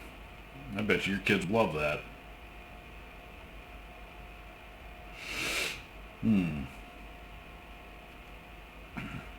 What are your opinions on Samet guitars? Samet guitars are the largest guitar manufacturer on the planet, believe it or not. That fact, their factory in Indonesia in particular, you would be surprised how many guitars that you own or have owned were probably manufactured in that very factory.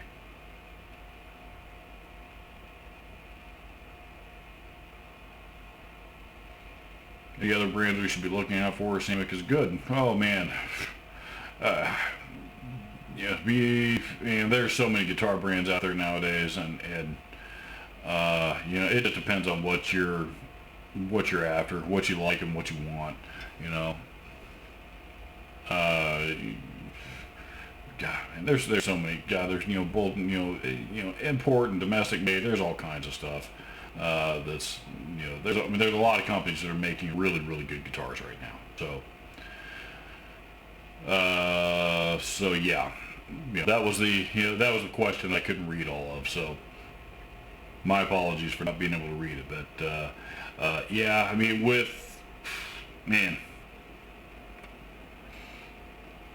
I'm still anxiously awaiting my Chapman baritone that's been on back order for a while now.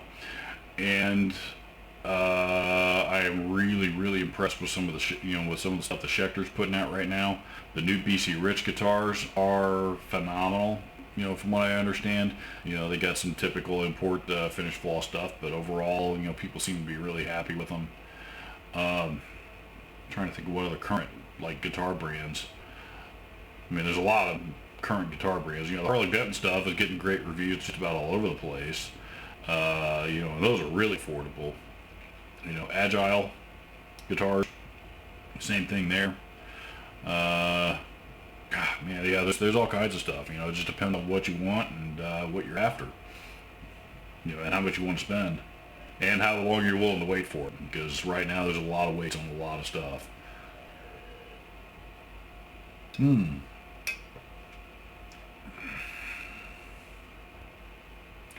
depending on the LTD's black metal series guitars quality to 1000 custom. I haven't played them. I haven't played them. Like I said, I just don't gravitate towards the. I don't hate the LTDs, but you know, they're not one of the brands that's on my radar. One of the brands I really love. You know, I've just never really gotten. I've never picked up an LTD that, you know, that's just spoken to me like some of the other guitars that I own. You know, one that I just had to have.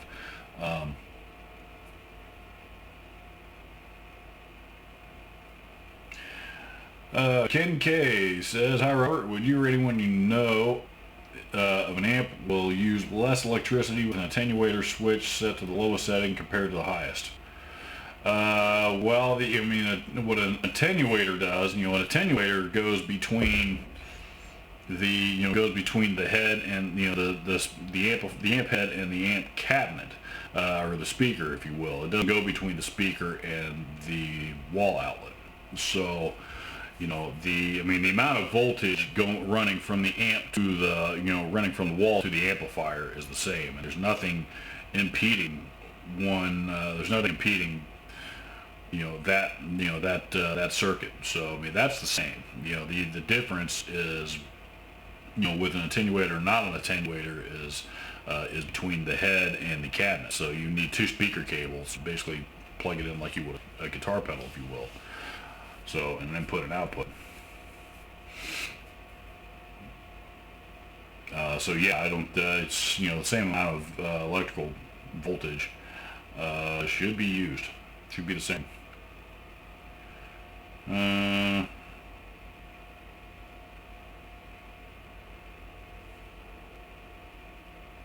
Robert, a friend had Lady AOR. It wasn't all what it was cracked up to be. Yeah, I mean, there's definitely people that agree with me, particularly about that bass control in the AORs. But you know, the Doom guys love them. The Doom players love them because they love, you know, they love all the bass that they can get, and they don't care how many he gets for some reason.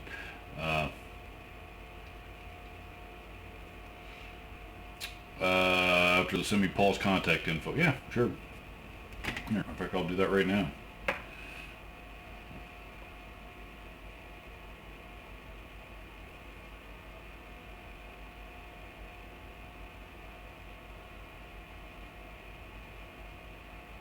Checking my notifications on my phone here too.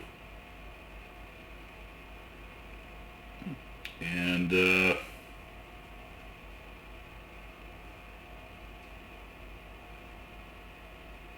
got a strange friend request.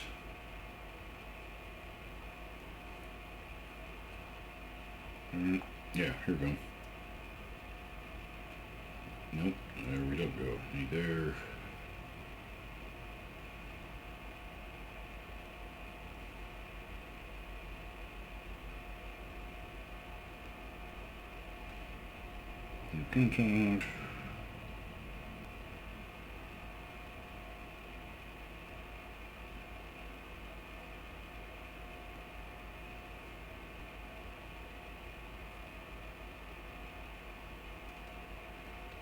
There you go. Tony, you now have Paul Baker's contact info.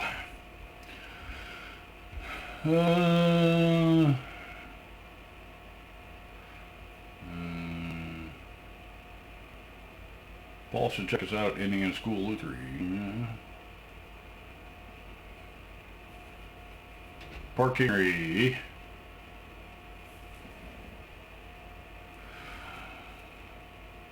Park Kingery says, any opinions on the sawtooth guitars and amps? Again, not first I've heard of them. Not familiar with them. You guys are giving me a long list of gear that I got to check out. I did run across an amp company on Facebook that looks pretty cool, called Blade Amplifiers or something like that. I sent them a Facebook message, and you know, they wanted me to send a link to my channel so they could check it out. You know, it seemed like they were interested in me doing some demos for them, but I never heard back from them. I was bummed about that because those things look really cool. I wanted to try those.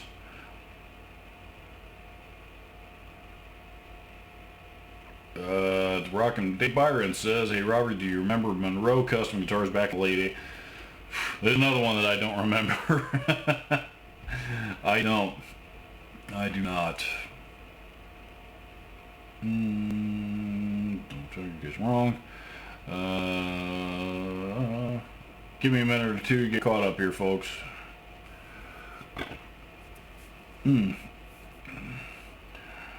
Ronnie Webster says, what's up, Robert? What games have you been playing, if any lately? Mortal Kombat 11. That's it. MK11. That's what I've been playing since since I got it for my birthday in December, because I love Mortal Kombat. So, in fact, as soon as I'm done with this live stream, I'm going to edit one more video for the weekend, and then I'm going to go play Mortal Kombat. And, yeah. And that's pretty much all I've been playing.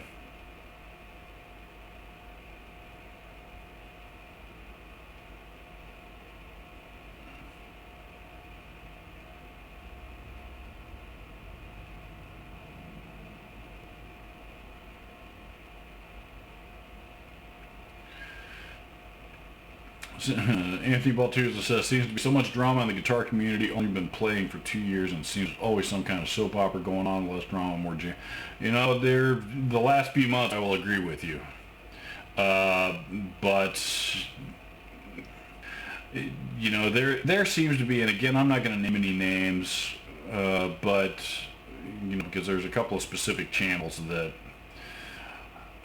you know, that seem to stoke the fire when these kinds of things come up, and you know, it seems to be the same couple of people that are always in there, just just kind of, again, throwing gas on the fire, when something like this Kiesel thing, comes up. I've been guilty of, I mean, I'm not offering up any, I've never offered up any, yeah, I have. Yeah, I have offered up opinions on those things. So, I don't know, I suppose I'm guilty of that stuff too, but, I just don't like the way some of the people, that I have seen go about it are going about it. So, and I am going to leave it at that. I did comment on the Rob Chapman thing here a few months back, but I kept my mouth shut until, the only thing I commented on was his apology. And people lambasted me for that and couldn't believe that I, actually had the nerve to actually not hold any hard feelings against the guy.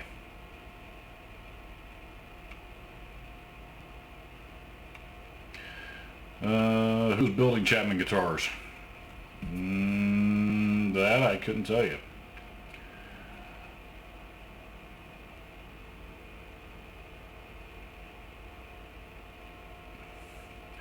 Al Pape says, I hope your Chapman is a good one, a lot of quality issues. I've heard that, and I'm actually pretty optimistic, because mine's been on back order for as long as it has been.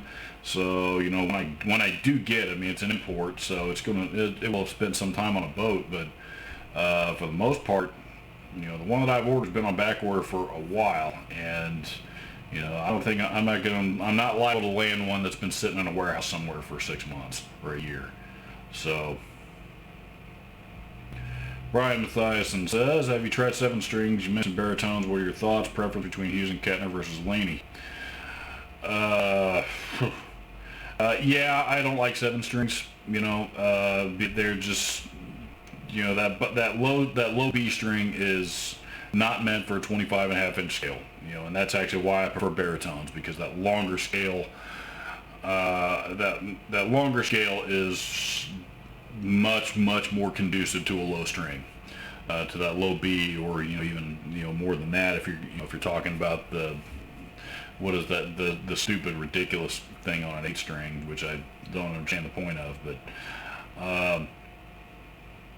yeah, so now baritones all day long for me, for that purposes, for the down tuning purposes.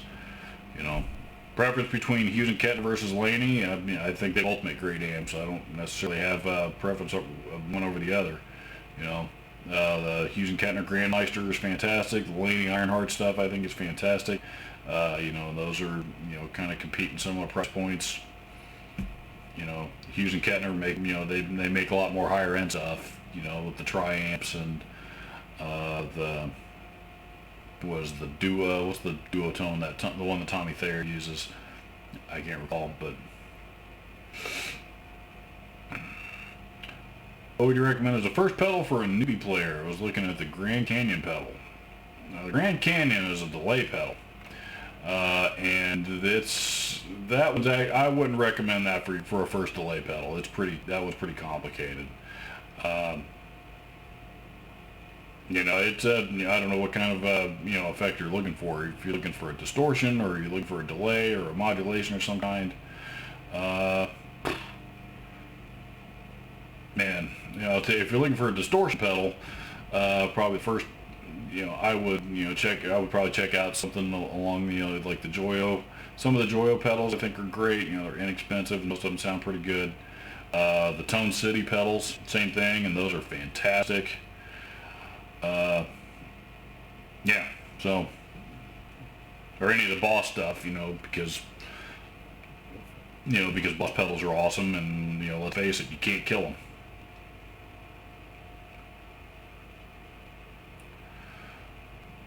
Do you have any experience with Jankazam? I would like to play with a band over internet while nope. Oh, that must be one of those new streaming things that bands can use to practice together over the interwebs.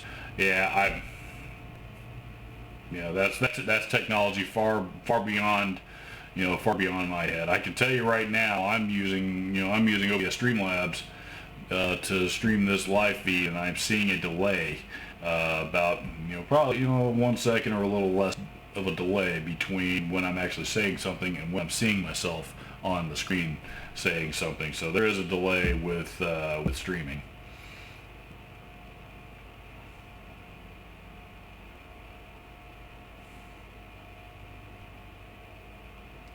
Hadley Scott McIntyre is here. Good afternoon to you. Tony Ramsey says, "Have you seen the new Mortal Kombat movie, Scorpion's Revenge?" I haven't. But I've heard a little bit about it. I think that was the animated movie, I think, that came out. I don't even know where you can see that. I don't think it was in theaters. Not that I can go to a theater right now, anyway.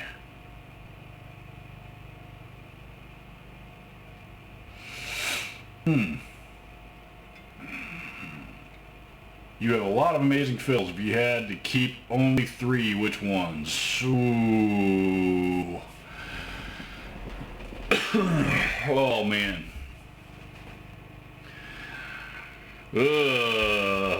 Only 3. I'm gonna give you 2 lists because I couldn't. The reason why is, there's 3 that I would keep due to value and collectability purposes, and there's 3 that I would keep because of playability and and how they actually perform for me and what I use them for.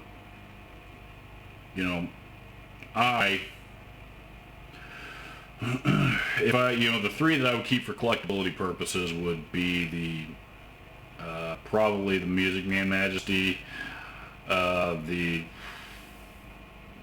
don't know, maybe not the Majesty for collectability, although they are pretty valuable. The Zakk Wylde Vertigo Les Paul, my Paul Stanley. My Washburn USA made Paul Stanley, and the Hammer Cherub. I would probably have to keep all those 3 for collectability. For playability, that one's a little bit easier. It'd be the Majesty, probably the Checker Blackjack, and I'm just going with the ones that play the best. Probably my BC Rich ASM Pro. Which is that's that white BC Rich that I've used on a couple of videos recently. God, that would break my heart to have to give up all the rest of them. I hope I'm never in that position.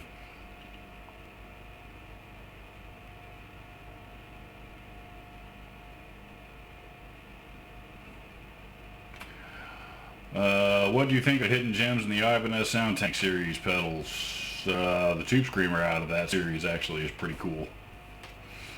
Believe it or not, it's the housings of those Sound Tank series pedals are not the most durable things in the world, but but the sound, but the Tube Screamer is that the TS10? No, that's the TS7, I believe. Actually sounds pretty good. So it's a Tube Screamer circuit just like the rest of them, but it is different from the rest of the Ibanez Tube Screamers. So those, I think the delay and like the chorus out of that series, are not highly sought after or anything. I mean, they're certainly out there all over the place. You can find them, but people seem to like those. Alan Peeps says, Rob Chapman is asking YouTubers to give their thoughts on what to do next with Chapman guitars. I actually saw that video, and matter of fact, I left a comment on it this morning, and basically what I told him was, the comment that I left was, I wish that you had posted this after I had received the baritone that I'm waiting on, because I don't have anything to formulate an opinion on yet. I'm not going to tell him to change this, and this without having gotten my hands on one that I've paid the money for first, because I don't know what it needs and what it doesn't need yet at this point. So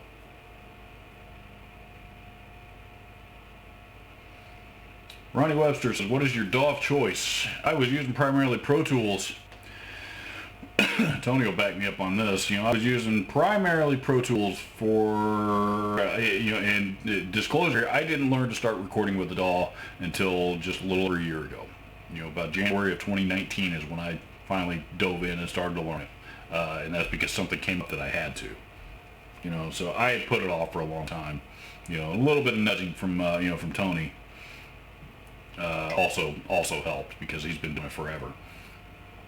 But anyway, so I just started learning how to record with the DAW within the last year or so, and I'm still pretty, novice or intermediate. My recordings, my mixes are getting better, but I still, I know I have a lot to learn. But I started out using Pro Tools, for the first year, up until they decided they want to be dicks, total dicks, by the way, about renewing our licenses that they had been giving us through, that we had been getting through our company, which is something that they do for their dealers. But all of a sudden they, without telling anybody, decided they aren't going to do that anymore. And like I said, they weren't real crazy. They weren't real kind about it either. And I didn't like the way they handled it. So I gladly gave Avid the finger. And not gladly, but because I really do like Pro Tools, but I was kind of forced to give them the finger and switch over to use Studio One version 4, which is what I've been using pretty much ever since, and I like it. I like Studio One quite a bit. A lot of people say that Studio One is the most intuitive to learn on, particularly if you're a beginner. But and I was going back and forth between Pro Tools and Studio One there for a while. But I'll be honest, Pro Tools was actually seemed to be the easier one to use for me. Just when I was just getting my feet wet. So, but yeah, I've been using nothing but Studio One now for several months, and I miss Pro Tools. There's a couple of the plugins that it came with that I use pretty often that I wish I still had.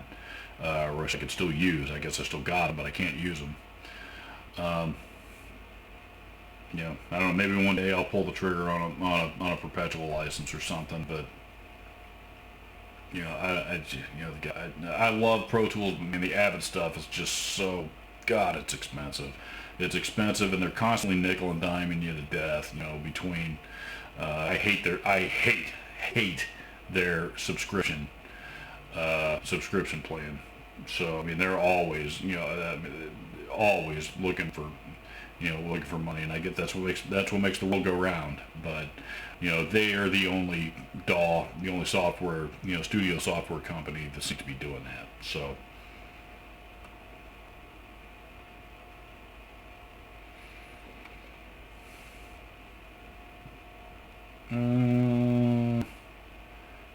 still looking for a broke Marshall.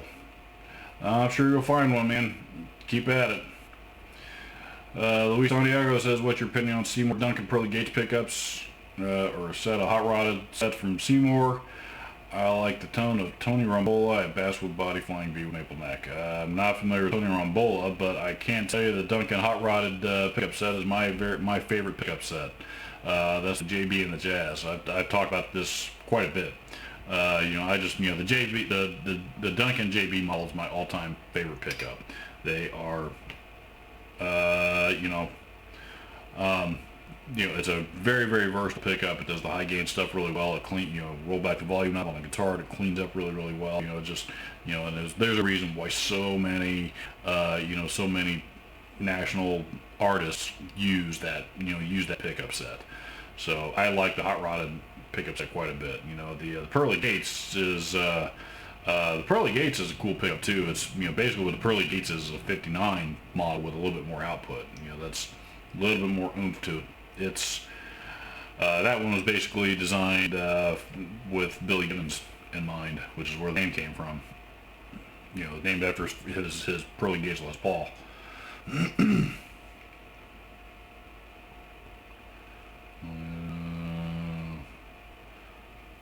Wherever Chapman are made, they have similar quality issues to Harley Benton. The customer does the quality control. We will see if and when mine ever arrives.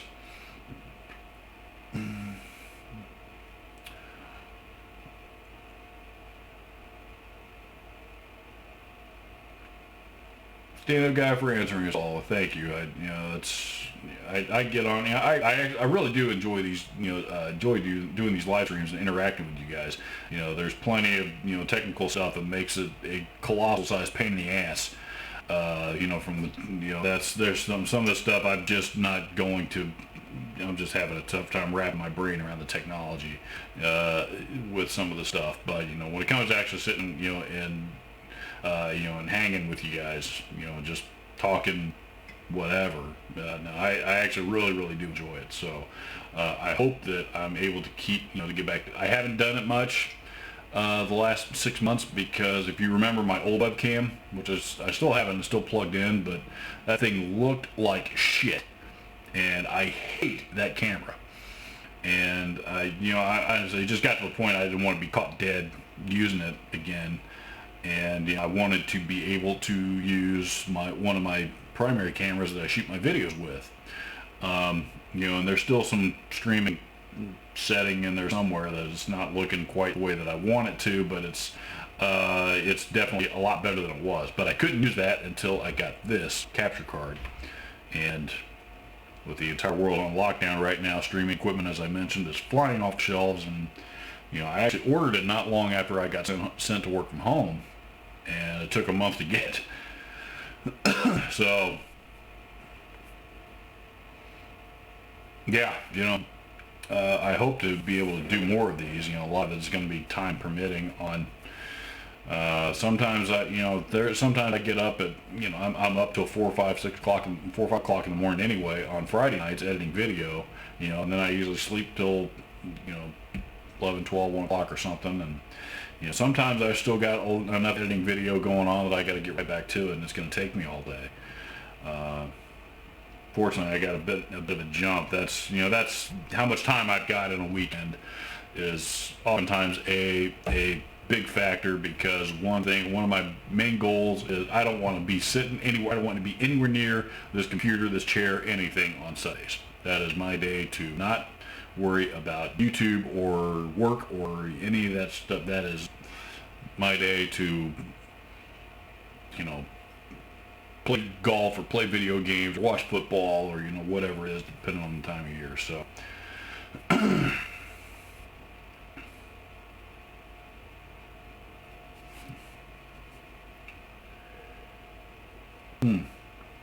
Rocky Dave says, hey Robert, I put a Chapman baritone at Guitar Center a little while ago, and it was a great guitar, especially for 5/84.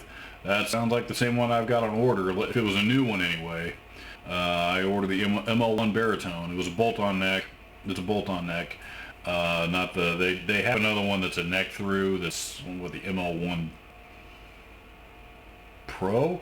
baritone or something like that. You know, that one, which that one's almost twice the price. That was the $1,000 tier, and I didn't want to spend that much money on a baritone. This, you know, the baritone guitar for me, it's a guitar that has a specific purpose that, you know, that it'll get used, but it's never going to be the guitar that I grab first. So, because I don't have a 7-string, because you know, as I talked about those earlier, you know, that's why I wanted a baritone.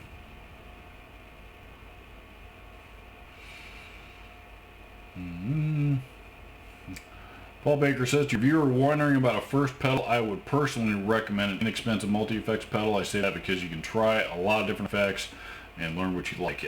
I agree. I agree. A lot of people will start out with, you know, with an inexpensive, like a Digitech multi-effects pedal nowadays, or even like, I think even like that, the Nux or NUX or however the hell that brand is pronounced. I think they have some inexpensive multi-effects pedals as well. I mean, I'm not saying I don't think you need to go grab a Helix, but you know, you can get a pretty decent multi-effects pedal for $100 or so, and it'll allow you to try out a lot of different effects, like Paul was saying.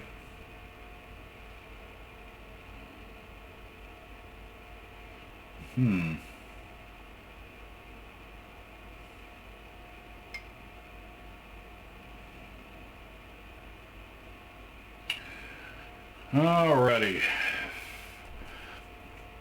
Are SofTech amps any good? The old ones are. The old ones that are made in Russia. I've played a couple of those, and those were like the ones made like in the 80s or 90s. Yeah, those are fantastic. I've not gotten my hands on any of the new ones that are. Electro-Harmonix is, you know, it's now under the Electro-Harmonix umbrella. I don't know if it's always been that way, that's always been the case or not. But they seem to be the ones that are facilitating it and selling those now. So I have not played any of those, but my understanding is they try to keep as much of those designs as authentic to the originals as they possibly could. Because the originals are actually pretty popular and hard to find. You know, they kind of got like a darker sounding Marshall vibe to them, Marshall JCM 800 vibe to them, if I were going to describe it. So. Yeah, so think about, you know, like a Marshall JCM 800 or JMP or something with the bright caps that have been clipped out. So,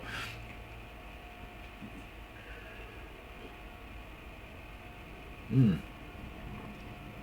right, folks, we've been doing this for a couple of hours. This has been a good live stream. So, for those of you that that took the time to join us and hang out today. Which, you know, at this point, I guess that would be everybody in the chat. You know, thank you so much for coming to hang with me for a little bit. Yeah, like I said, I enjoyed this. I enjoy doing this quite a bit. So, you know, feel free to keep the questions coming, and you know, we will do another one of these here very, very soon. So, especially right now that we all have time on our hands to do so. Yeah. So. Adios, everybody. Don't forget to check out the video, which will go up, be available tomorrow morning at 9 a.m. Eastern time. So make sure and check out that video. I think you guys are going to really, really enjoy it. I don't want to give anything away about what it's about. I like to keep those, you know, keep subject matter a surprise until the video actually launches. However, it's something that's a little bit more of a current product that just recently came out, and I think you guys are going to like it. So, yeah. See you guys. Adios. Everybody stay safe, stay home, and play guitar, and be well.